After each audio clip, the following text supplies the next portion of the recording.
হবিগঞ্জের পর এবার সিলেটের গোলাপগঞ্জে হামলার শিকার হলো জাতীয় নাগরিক পার্টির বহর। 1 জুলাই পদযাত্রা, রাজপথ জুড়ে তীব্র উত্তেজনা আর একের পর এক রক্তক্ষয়ী হামলা। হবিগঞ্জের ঘটনা শুকাতেই এবার সিলেটের গোলাপগঞ্জে জাতীয় নাগরিক পার্টির গাড়ি বহরে এক ভয়াবহ হামলার ঘটনা ঘটেছে। প্রশ্ন উঠছে, রাজনীতির মাঠে এই সহিংসতার শেষ কোথায়?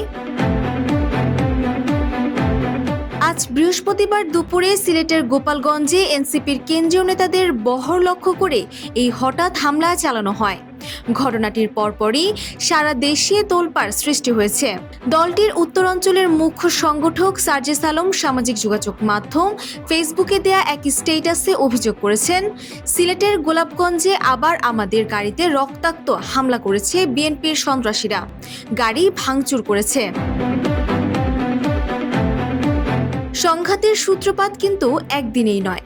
গত মঙ্গলবার বিকেলে হবিগঞ্জের জুলাই পদযাত্রা কর্মসূচি শেষে এনসিপি নেতাদের উপর প্রথম হামলাটি হয়। সেই সহিংসতার জের ধরেই সন্ধ্যায় হবিগঞ্জ শহরে প্রতিবাদ মিছিল বের করলে দুপক্ষ আবারও মুখোমুখি সংঘর্ষে জড়িয়ে পড়ে। এর প্রতিবাদে আজ সারা দেশে বিক্ষোভ সমাবেশের ডাক দিয়েছিল এনসিপি।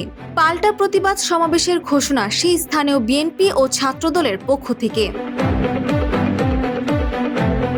পরবর্তীতে আজ সকালে এনসিপির কেন্দ্রীয় নেতারা হবিগঞ্জের উদ্দেশ্যে রওনা হয়েছিল, কিন্তু মৌলভীবাজারের শ্রীমঙ্গল থেকে হবিগঞ্জের প্রবেশের মুখে পুলিশের ব্যারিকেড ভেঙে এগিয়ে যেতেই তারা আবারও বাধার মুখে পড়ে।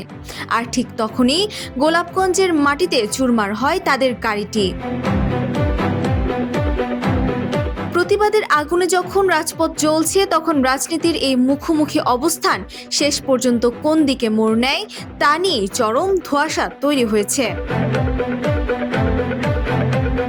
Desk report, Bangladesh bulletin.